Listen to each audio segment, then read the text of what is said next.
The question is, am I crazy like a fox, or am I just crazy? Sometimes I think that doing all this work to make all these paper pieces and putting them together is pure lunacy. Hello, sculptors and makers. Here's a video about making the paper mache head and curls for holding up the sky, and a little bit about what's going on at the Rancho. This is the continuing saga of the sculpture that made me a paper mache pro. Or should I say, this is the before. I'm Diane van der Zanden, and I'm a sculptor and an immigrant to subtropical Colima, Mexico. It all started with an original plasticine self-portrait sculpture. I cut it up, I made it into pieces so that I could make plaster molds, and I put paper mache into those plaster molds. These are the paper mache pieces that I made to make this sculpture. So I made the plasticine head once before, and I didn't add the curls, thinking that I could add the curls using paper paste on the sculpture piece. And I did that, and it worked out okay, but then I thought, I want to make this sculpture 20 times. So I'm going to make these curls on the head, and I'm going to make a plaster mold of the curls and make a plaster mold of the new head. And I did that. One of the sculptures here that you're seeing is called Earthbound.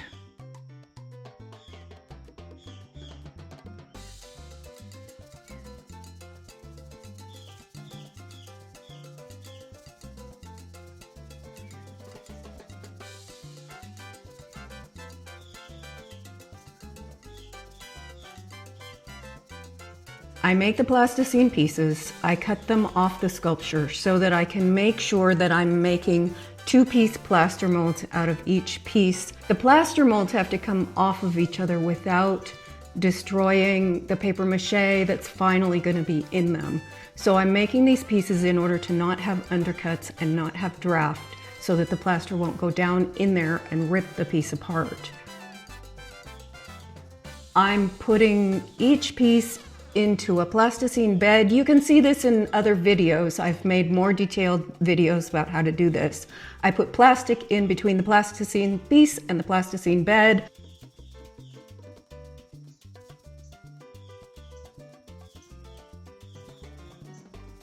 The plasticine bed is softer plasticine than the plasticine pieces. That makes it easier to make the mold.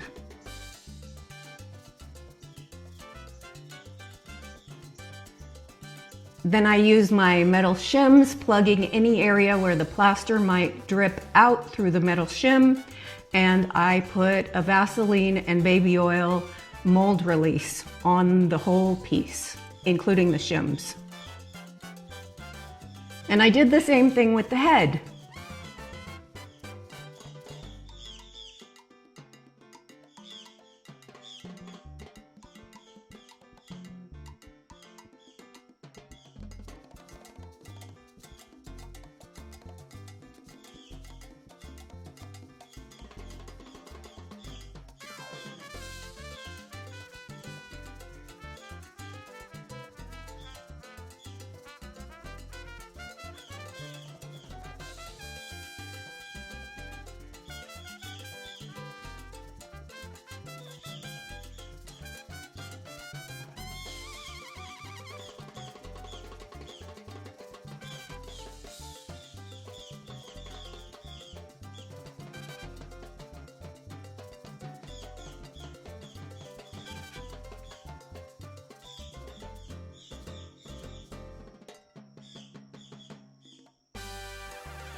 And then I set all the plaster pieces out to dry.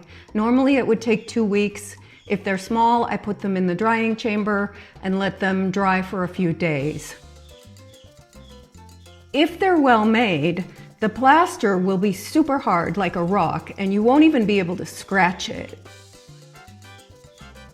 And this is Sunday breakfast. Rogelio loves to cook and we eat Sunday breakfast often out here on our patio with Emmy and Rita and Gaga and the birds. These are the butterflies that came out the other day and I didn't see the cocoons, so I'm not sure which caterpillars they came from.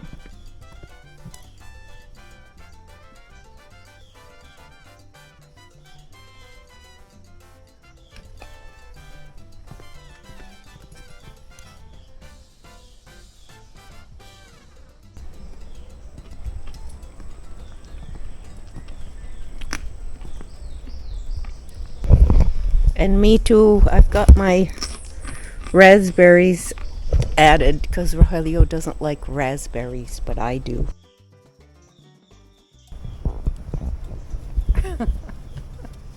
No biting.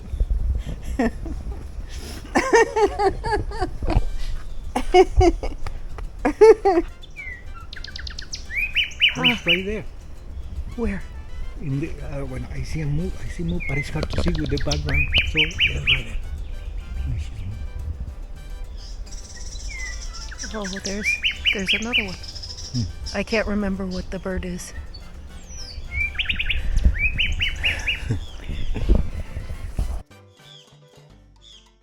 So here I'm taking the molds apart, taking the plasticine out. The great thing is if the plasticine comes out really nicely, then I can save those pieces and use them again and just do a little bit of sculpting on them and change them.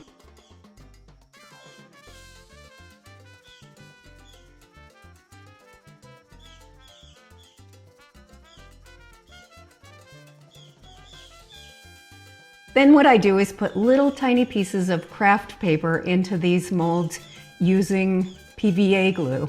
At this point, I was using Yes Paste. If you watch my previous video, you'll see why I stopped using Yes Paste.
And here I am putting paper mache into the curls, and I put paper mache paste clay into the curls, and I realized it really shrinks and it's not a great idea to use it even for these small pieces. And so from here on out, I just used craft paper layers, and up to 9 or 12 layers of craft paper. In this case, where the pieces are small, and I'm gonna later ultimately shove paper mache paste into the inside of them, they don't have to be that thick. They can be 5 or 6 layers thick because the paper mache paste on the inside is gonna make them really strong.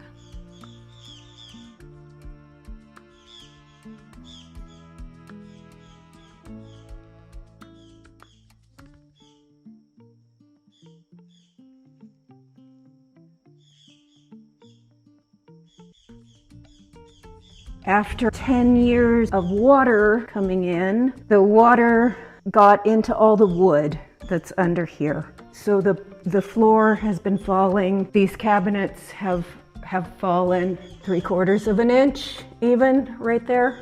We decided that just replacing the floor bit by bit isn't gonna work. So next week he's gonna start taking out the floor, and he's gonna take out the island.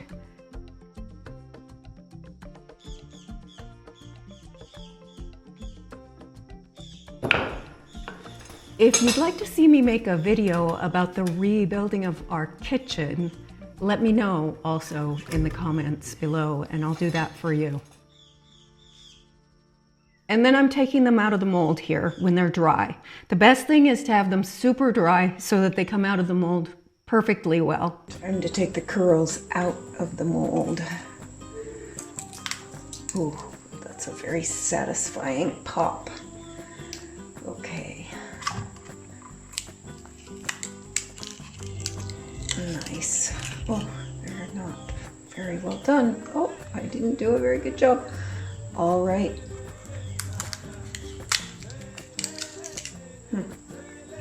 Very weird. I think maybe the paper paste shrank. I didn't think about that. But, oops, there we go. Good, good, good.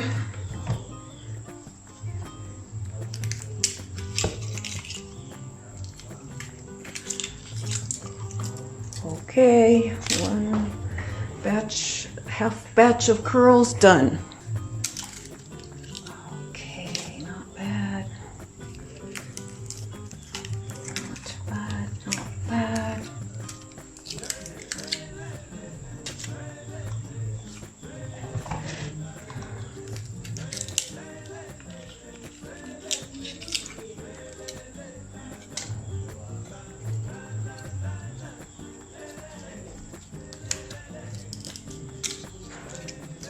Cool, done.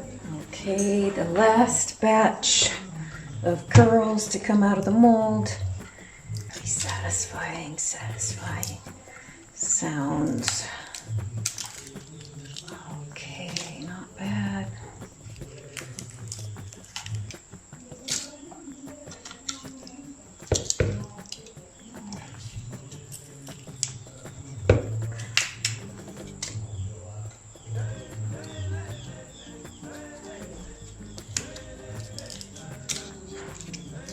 Cool.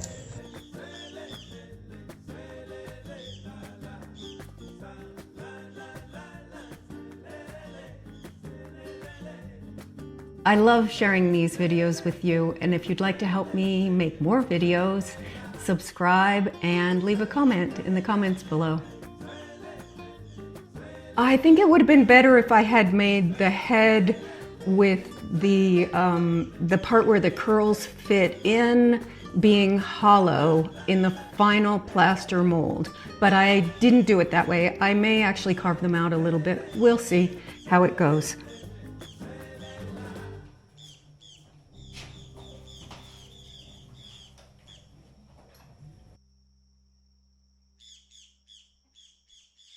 And here I am installing these curls onto this head, and I wish I had better video of this, but like I say, I wasn't really doing videos at this point, and so I don't have great video sometimes of myself working, but I plan on doing more of that in the future.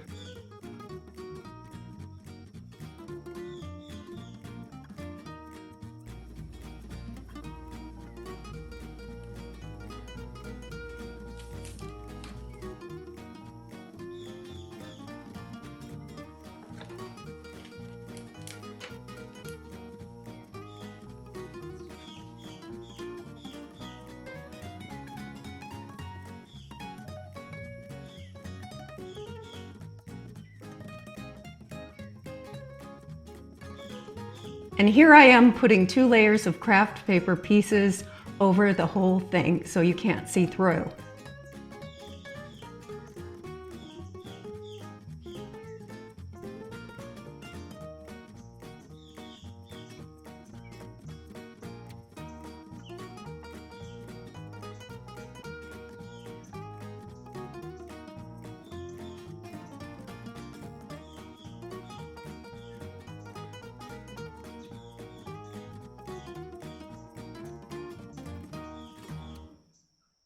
Later on, I tinted my paper mache paste with wood tint.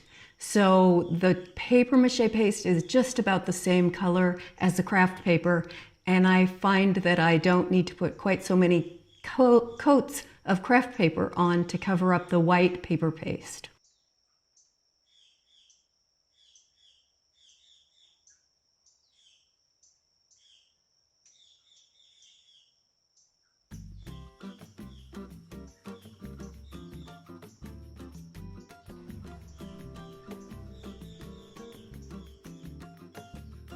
Every season seems to be my favorite, but I particularly love this time of year when the rain is tapering off and it's starting to get a little bit dry, but it's still really lush.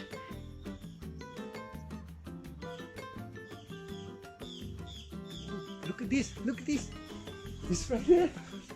It's going right there. The butterfly. Oh, it's right here. That's the one. Yeah, that's the one. Wow. Each year we seem to have an outbreak of some particular kind of insect, some type of ant or some type of boring beetle. And this year it's these caterpillars, and I don't know which butterfly they're gonna turn into, but I'm looking forward to watching them. Such a beautiful thing. And look at this work I that he know, did. this This is is nice great. work. This is great. Look, the tree is full.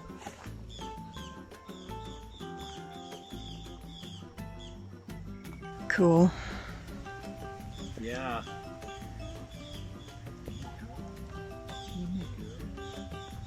Yeah, they're just, the tree is just full of them. You know what would be super cool? Wow. It's These really ones full. are actually all with clear wings. Oh, yeah. It's really No. full of them. There's a lot of them. And look at that one. That's great. Full of that one. That All one. the trees here are full of Down. them. Wow, that's great. I know. Very good. Very good.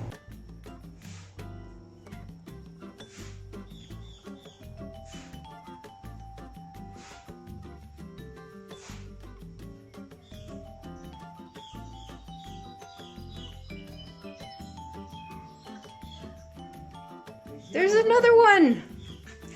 I see another one over here. Yeah? Yeah. A 4th one? Yeah, but now it's gone. Where are they coming from?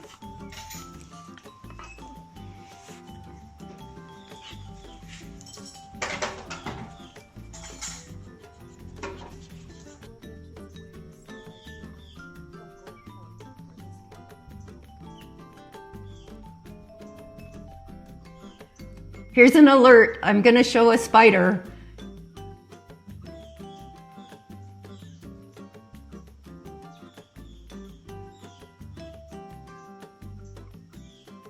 So that was a little bit about me and the process of making these paper mache sculptures. Let me know if you think it's a little too much work, or if you think it's a great thing because you can do it in your own studio. Like, I think it's a great thing. I can do it all in my studio. I do have a helper, and I can oversee what she's doing as she's doing it, so I don't have to send these pieces out to be made into bronze. And I love it. Oh, and the next video is going to be about making this sculpture called My Sorrow with Judy Sarabrin, who made the book.